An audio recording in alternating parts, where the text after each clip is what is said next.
Hi, I'm Rich Wynn. And I'm Rebecca Nixon, and this is the PropTech Growth Podcast. Every episode, we interview an expert in the PropTech startup space, gathering their advice and expertise to help you run a successful PropTech business. I'm the Portable PropTech CMO, and I help PropTech startups build and scale their commercial growth strategy. I'm Rich from Rich Wynn Consultancy. I specialise in operations, sales and process, helping fintechs and PropTech companies to grow. I founded a company called Safe2. It deals with the compliance side of things for properties, simplifies the whole gas safeties, electrical safeties, things like that. Yeah, the problem it solves is trying to find a good trade and trying to marry them up with the time a tenant needs. Simply just put it on the platform and it does the job for you. So. Cool. Definitely. I say it's got to be boring. Trying to sell this exciting platform for a boring topic is very... No, listen, exciting is really overrated. Exciting doesn't get you anywhere in a challenging market. Value for your clients is what gets you sales in this market. So good for you. There you go. There you go. I thought of you the other day, James. Was it yesterday? A couple of days ago? And yeah, it was Sunday. I can't remember what it was, an email through anyway. A local estate agent were looking for an admin assistant to do a load of stuff.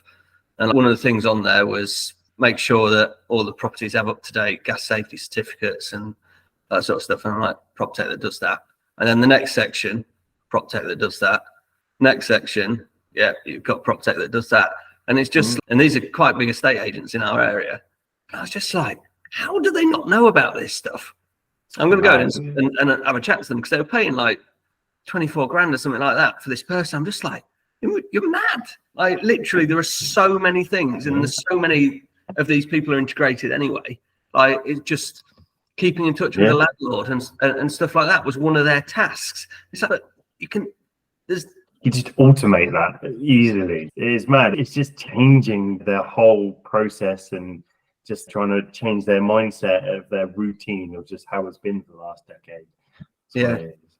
It's just, I don't get it. But slowly but surely changing. But yeah, it is a bit of an uphill battle.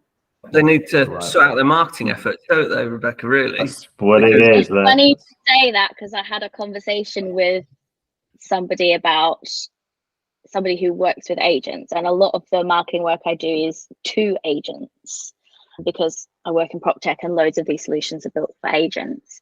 And this person was saying the agents need help with their marketing and would I be interested in putting together a program for them? And I'm just thinking, that sounds a bit B2C for me. I don't know. And then I thought, hang on a minute, maybe I should actually consider this because, all right, maybe I don't work in the B2C space, but a lot of the same principles apply and I work with agents to a degree enough that I know where they're at and maybe what they need a bit. I don't know. I've thought about it. I think you should do it. I think it could be a good one. I think everyone they overlook that side of things, the agents marketing sort of perspective. It'd be a learning curve for me. I'd have to do quite a bit of research to make sure I get it right. But yeah, I'll think about it. Anyway, we're not here to talk about me and my ideas. Marketing's easy, Rebecca, you know that. So like, you do it for one, you do it for another. The only thing easier than marketing is ops, Rich. So you what, sorry? The only thing that's easier than marketing is ops. Yeah. Oh, let's get some automation in. You don't have a CRM. I've got sales in the bag as well, then, isn't it? Never heard of Zapier. No, a lot of people haven't actually. A lot of people haven't heard of that at all. Be surprised. Yeah. Anyway, so James, tell us a bit about your background and how you came up, like obviously not from school age, but how you got into this space. And then obviously you were with Reach and all that sort of stuff. It'd be interesting to get your take on it, where you came from and where you want to go. Yeah, sure. My background's in trade. So I'm a gas engineer by trade. I left school, had an interest in property, but didn't really know how to get into it. Obviously, you don't have the money when you're at that age. Started a trade and just learned from there, starting from like the inside out, if you like. Worked my way up, made my business, and how I created Safe2 was been directly involved with how the booking process of gas safeties from landlords, letting agents, and tenants, and it just how outdated it was, and how much of a pain it was to try and get together the correct time, and then chasing the certificate. And I remember just sitting in the van and going, there has to be a better way. There has to be a solution. The classic light bulb moment, if you like. And then there wasn't one, so we made it. It's as simple as that. And then it's just snowballed from there. It just seemed that there seemed to be a need to try and fill this problem of trying to simplify the whole updated method of it. So yeah, I started, and like I said, snowballed from there. Yeah, to the first few clients. Letting agents was the easiest way to go to. Obviously, landlords, although it was a particular problem for landlords, letting agents were the easiest route. So we went to letting agents. And then, like you said, that's where I got picked up by Reach. So it's all good from there.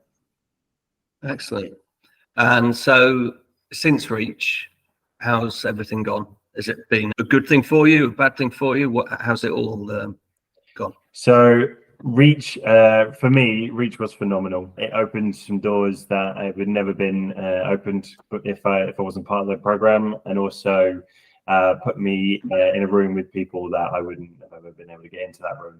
And that's what it's all about, right? Making the connections, making the relationships, shaking those hands, having a beer with them, and just face to face, rather than emailing this or hearing about that. It's just getting in a room with the right people and just having a chat.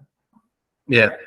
That's good. And yeah, Reach did that. Reach gave me the ability to shake the right hands to where I needed to be. And it must have been a learning curve as well for you, obviously coming from run your own business, gas engineer, but to then come into this space, not really knowing anybody apart from letting agents, to then going to the level where Reach are investing in you and incubate and all that sort of stuff. It must have been quite a learning curve. The learning curve for me was, it was quite sharp. So I was very much you go in the van and you go out and you do your work. Changing that mindset of not physically working and trying to make things work for you. So going from working in a business to working on a business, it's that change. That's the learning curve there. Don't get me wrong, it was a lot of fun, but there was definite struggles along the way. But Reach did help with that. Reach did, they took the time to sit down and they went through my pitch process. They went through what I need to do, how I need to speak to people, how I need to come across. I remember the first time they put me on stage to talk to people, I was terrified. Absolutely, I've never done public speaking and I was terrified. It just comes with experience, and now I'm still nowhere near where I want to be, but it's just building up that skill set, you know. Nice. And where does the company go from here? Are you allowed to say yet, or? Well, it depends how long this takes to go out. So we are in talks with the NRLA. NRLA are now a massive partner of us. I'd probably try and stay away from acquiring the word acquiring just for now. But the NRLA and Safe2 work very closely together. They see the value that we can bring to their landlords, and they can take us to the next level. So they can help us with the tech, they can help us with the funds, they can help us with the connections, and they, like I said, they see the value, and they can put us in the right position. So the partnership between Safe2 and NRLA is going to be a good one. Excellent. And what's the end game for you? Where do you want to be in 5-10 years? I don't want to be in 5-10 years. Do you know what? Ever since I started, everybody's told me to make sure you have an exit plan, and do you know, I just do, if that makes sense. I have my plans, but it's all very short term. So I just do, and I make my way through, and I live one day to the next, I work one day to the next. Everybody has a plan, this grand exit plan and this and that. Of course, everybody does, but I'm enjoying what I'm doing. I'm enjoying the journey, and it's something that I know that I can continue and try and turn it into this big thing. As for an exit plan or where I want to be, knowing that I would have in 3 to 5 years, knowing that I've built something from the ground up, I have X amount of users, I'm making X amount of certificates convenient for so many people would be good enough for me, I think. And with regards to innovation, because obviously it's not just that you've digitalized forms and made the process easier, but are you still striving to innovate more? Are there other processes that you think you could do something with? Does it overlap with others? Where are you looking to go from an innovation perspective? Sure. So there's no end. There's no end to innovation, right? And you think that you can solve these processes, but by solving these processes, it opens up another whole world of, if we solve this, we can actually connect it to that and solve this. So innovation, the reason I love automation, innovation, and that is because it's just a never-ending one step to the next. You solve this problem, and by solving this problem, it means that I can then solve the next problem. So the innovation stepping stones is just something that's just so interesting. And we have a plan, we have a short-term plan, innovate the certificates, the booking process, simplify the entire method of it. But by doing that, we can then knock it onto remedials. Okay, so how do you simplify the whole remedial process of it? When you solve that problem, then you go for, okay, so what about inventories? Now, we work very well. We work very closely with inventory base. So we're going to try and they've already solved that problem. How can we help them to bring landlords to simplify inventories for landlords and just go from one problem to the next and just solving it one step at a time. That's the fun part about it. How do you find, because obviously you young guy, and how old are you? Just turned 37 actually. Yeah, so I'm 38, so you're young. You look a lot younger than I do. Well, baby face. It's why I try and grow some bum fluff to try and age me. How do you find, as I think many sort of people with startups can struggle with it, and I certainly know when I hardly saw my kids, even though they were young, just because I was working 14 hours a day and doing what I had to do to make it a successful business. How do you find that balance, or getting that balance between spending enough time with your family and looking at your innovation, and doing all the stuff with reach and shaking hands and greasing the right palms and everything like that? How do you, or have you found a balance of that yet? So work-life balance, I feel it's hard enough as it is, but when you have a startup where every day is we can call every day a gift, you never know what the next day is going to bring. Work-life balance has been really difficult. I remember that the first 12-18 months were definitely tricky. Lots of late nights, lots of arguments with my wife, but I don't think I found the work-life balance, but I'm a lot better than what it was now. I found that it's accepting that when you need to have your family time, and knowing that there's still a million things to do, but accepting, right, there's nothing I can do about that right now.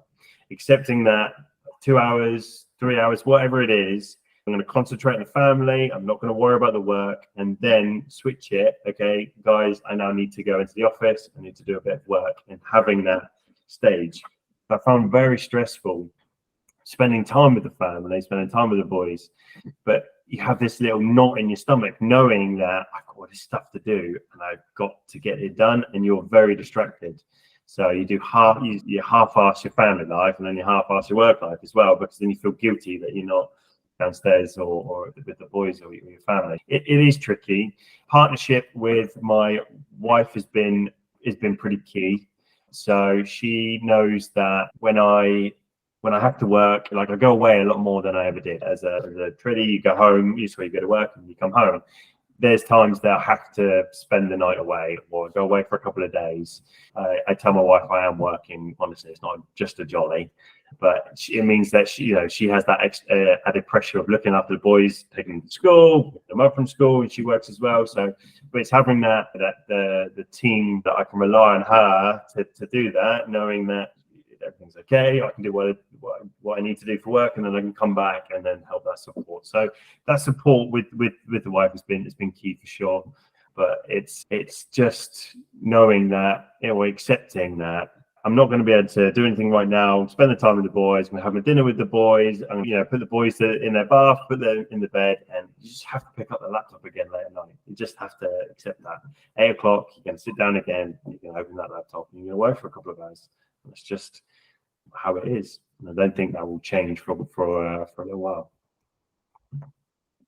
No, it's good. It seems, I think, for young entrepreneurs, and even for me, consulting and contracting and things like that, finding that balance is very difficult. Usually the people that we speak to are much more established or have been long in the tooth. Stale pale is a lot of who we speak to, because they've been there and done it, or they want to do it, or it's sure I read somewhere that it's in your 40s where your business really comes to the fore, or you start something in your 40s because you've done the employment side of stuff. Yeah, I think that's really interesting. So that makes sense. No, that's so good. Some people do ask, do I regret starting it, or would I go back and start it? And I always would, but I just say starting Safe2 and being in this position has been the best and the worst thing alongside each other. It's been the most fun, the most rewarding, satisfying, and potentially amazing thing, but also the time it's taken away from me and this and the other has been bad. So they're running side by side, the best and worst thing that you can do, for sure. You seem to have a very stoic mindset there. I'm hearing you say things like, I'm taking it one day at a time. I make sure that I'm in the moment, whether it's with my family or doing the work. I try and stay present because that's that time, that's for that thing. I think you seem to have a strong grasp on what you want to get out of this. When you talk about not having an exit strategy, immediately I thought, it's because he really enjoys the work. And then straight afterwards you said, it's because I really enjoy it. I really enjoy doing it. And I think that makes it so much easier. If you don't enjoy it and you're just slogging or grinding and the family doesn't get to see you, I can't imagine that ending up well for anyone. Mental health is definitely at the forefront of my mind at the moment. I recently surveyed and interviewed like 40 different PropTech founders. And I just asked them, what's the biggest challenge you face as a basically a B2B PropTech startup SaaS founder? It's pretty niche, pretty specific, and overwhelmingly the response was staying on top of my mental health, being okay. I'm like, wow, I wasn't expecting that. I thought people were going to say things like, legislative changes and ESG and emergence of AI and how I'm expected to integrate that into my platform. And it's a really difficult market for VC at the moment. None of that. Yeah, that's interesting, actually. It is, and I talk about it, and don't get me wrong, there's been times I'm just going, what am I doing? You wake up and you're like, what am I doing? Why am I doing this? Why am I doing this to myself? And it's tough, but it's just having that mindset to come back, knowing that I think I'm just stubborn as well. I think I'm really stubborn, and I've never really given up on anything. So you just accept where it is, but you got to have passion, right? You got to have passion for if you don't love what you're doing, if you start a business, if you have a startup, if you don't have that passion and that, then it's just never going to work, because it literally is a killer. But if you keep that passion, you keep the drive, then it's for something. I think one thing that I found, and I haven't, but I must have been very close to, is burnout is a key sort of thing that sometimes you don't know that you're burnt out, and so you keep going and stuff like that. But if you start to feel like it's too much or overwhelmed or whatever, or you're just working all the hours, like you've just got to stop and take a 2-week holiday. Like, your business isn't going to fall apart in 2 weeks. You're looking to have a business partner and some other stuff going on. Plus, there's a lot of automation. Take that 2 weeks at Polton Park just without paying for the hotel, or just get away for a weekend. It's something that. So I went to, I can't remember, some island that was hot, and the whole time I was on my phone. Because the business, it was mortgages, and the business still needed to be run, and I was number one salesperson within that organization. Obviously there was a big drop off, but at the end of the day, was that the difference between us surviving and not? No, it's just 1 week. And again, I would just turn my airplane mode it and just say there's bad signal or whatever. But yeah, it is so important. And I keep saying, for a young entrepreneur, because again, you don't have that many people around you at the same age as you, and so it's more difficult to speak to people about. Obviously, you've got a good sort of mentor and partner in Steve. But so I was gonna mention that actually. Yeah, sorry to butt in, but yeah, I was gonna mention that the best thing what has helped me has been around the people around me. Steve Rad is helped, and his partner James as well. They've been brilliant. People at the NRLA has been awesome. Been close with Ben Vito. He helps me. He gives me guidance, because when you start these things, you do compare yourself to a lot. You talk about age, but you get in a room, and suddenly you feel like a boy, because everybody is experienced and they know what they're doing. But really, everyone's been in this position, and it's having the Steve Rads and the Ben Beatles and a very close friend of mine, Matthew Whitfield, to have there, and to have the ability to just bounce ideas off. There's a group that's been started. Do you know Etan from Help Me Fix? Yeah, cracking guy. He started close friend of the show. Etan. There you go, Etan. Yeah, he's a cool dude, right? Warmest guy, isn't he? He's so nice. He is. And so he started a group of entrepreneurs as well. So there's 7 or 8 of us. I can't remember all the guys in there, the companies. I think it's Bobo, and then Tom's in there from somewhere, like Van from Coho. I'm sorry guys if you're listening. I just bad memories. And we meet every couple of months.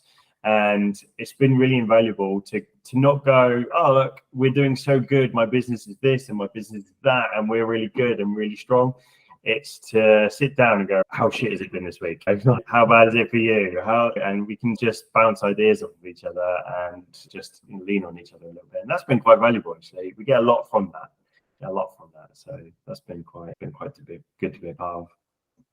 That's awesome. And it must be nice to hear people like Van, who have a more established company and a bigger database and in a different position to you, as in more advanced, them saying, yeah, it's been really hard. The market is really tough at the moment. So even though you're in sort of different spaces, it must be nice to hear that established businesses are struggling as well.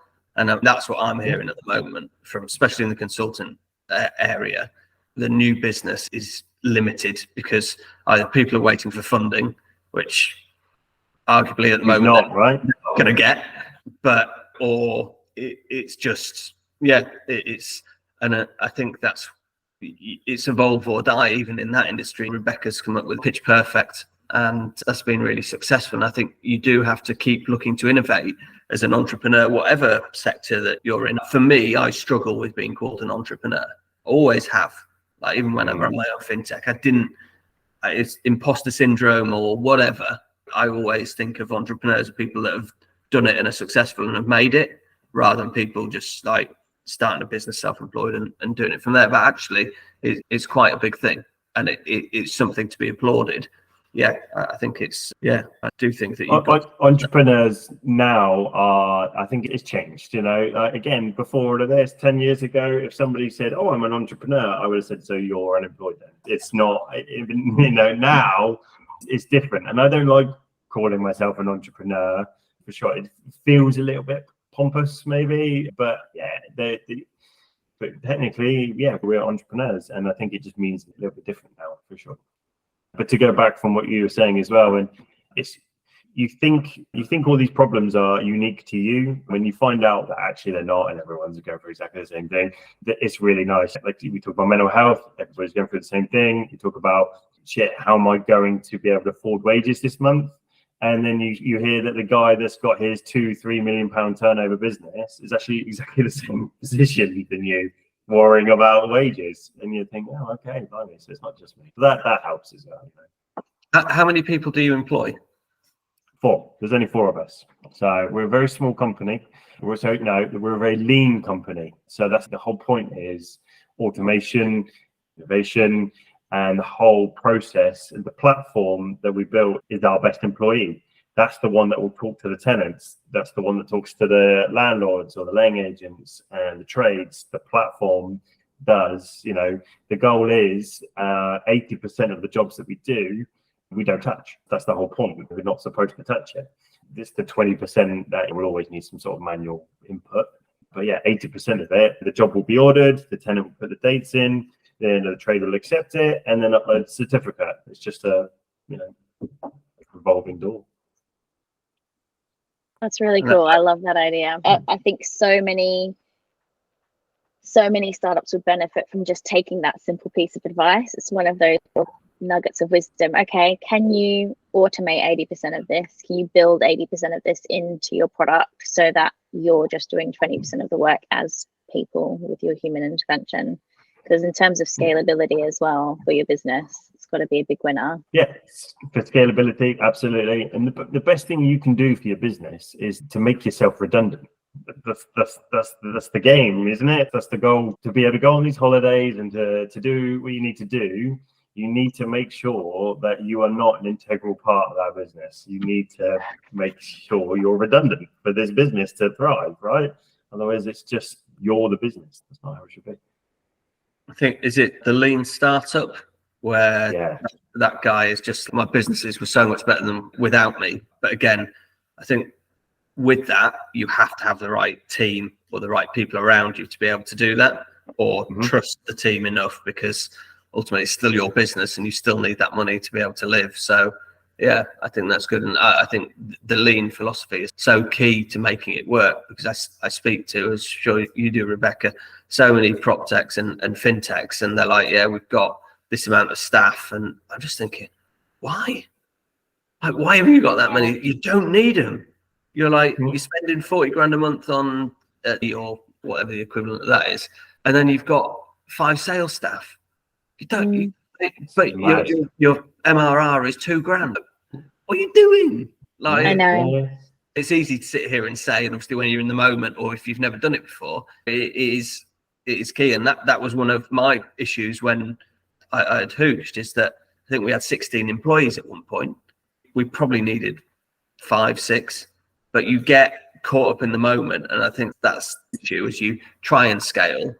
Thing to do. It's also, it's traditional to just hire people, but there's also an element of ego there as well. So you asked me, how many people do you employ? There's only 4 of us. You would, the traditional, instantly you'd think small company, and that's why I corrected myself. Not small company, we're a lean company. There's that ego to say, I employ X amount, 20, 30, 50 people, and you hold your chin up, you hold your head up. Yeah, I employ all these people, when actually you don't need to. That's not the point. That's not how it should be nowadays. Lean is the way forward. Automate, innovate, and create. Automate, innovate, and create. Yeah. I love it. Yeah, I think what happens in so many startups, you get funding and you get so excited about getting the funding that's like, hey, time to scale, we need to deliver on all this funding now. And in fact, when you're pitching for the funding, oftentimes it's, well, we need the funding so that we can hire more people to grow the business. So that expectation is there before you've even scoped out what it is you're trying to achieve and how you might get there in more lean, clever, innovative ways. The market's just not going to tolerate that anymore. To be perfectly blunt and a little bit harsh, those ways aren't going to work for the next couple of years. I think I've said this before. If I got £1 million investment in my fictional company, I would put about 750 grand in a high interest savings account and just not touch it for a year or whatever, unless I really had to. That's 250 grand for a year. Like, there's no reason why you can't do that, because the biggest expenses are employees. So you're either improving your tech slightly, or, in your business, for example, you wouldn't need that, or you might need a salesperson or a couple of salespeople, but you want the automation to work, in that maybe instead of hiring a salesperson, you improve the automation slightly, and then you just have a video process of basically what a salesperson would do, and which costs like 200 quid or whatever. Like, and with AI and or chat GTP and everything like that, that's really easy to do. And I think for me, I would always look at other options than hiring people, and then you're going to have a lot more runway. You're going to be able to do what you want. And then if it gets to a point where you need to bring some people in, you then just crack open the 750 that's brought you an extra 20, 30 grand in, and that then pays for that person for the year. Obviously, all in theory. Like, I don't know what sort of. In theory it works. No, it works. They say, I think I either read somewhere or heard somewhere, you need 3 people, 3 core people for a business. You need a hacker, a hustler, and hipster. So the hacker to do the computer, the hipster to tell you if it's cool and to make sure it's a wanted product, and then the hustler is the seller, right? So he goes and hustles and gets people to use it. So I think that's the core of a business, it's supposed to be. And where I had that. But makes sense. That's great. Give it 2 weeks and you'll see a course out by Rebecca Nixon called The Hacker, the Hustler and the Hippie. She's got the hippie, and you just need it's a gift to you. You can have it. Thank but definitely you. heard it somewhere. I don't know where it is. We've got it on record. I think that's I really might cool. nick it and get it out beforehand, but Or a race to the bottom. Yeah.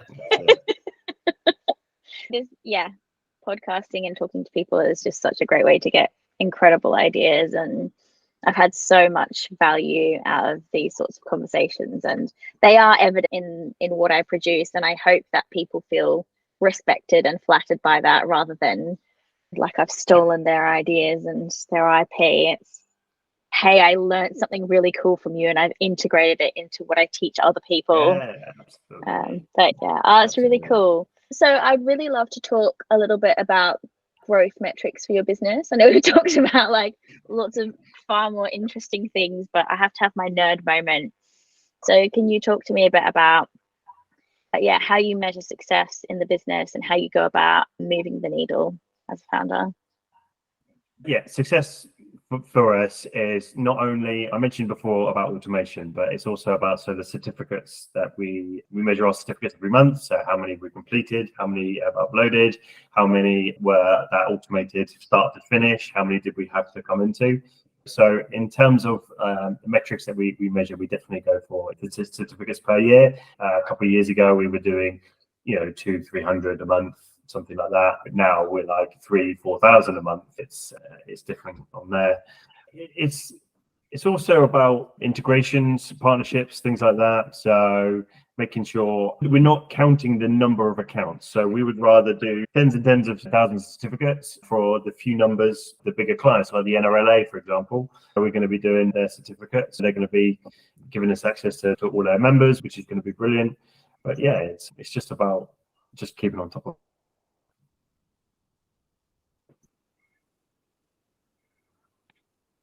Anything exciting going on?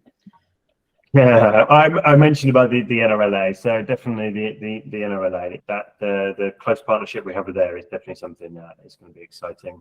I think it's going to be incredibly powerful to have Steve Rad, they're doing the tech side of things, to have them doing the tech, the NRLA, with their members, and then some certificates. I think it's going to turn into something really, really powerful.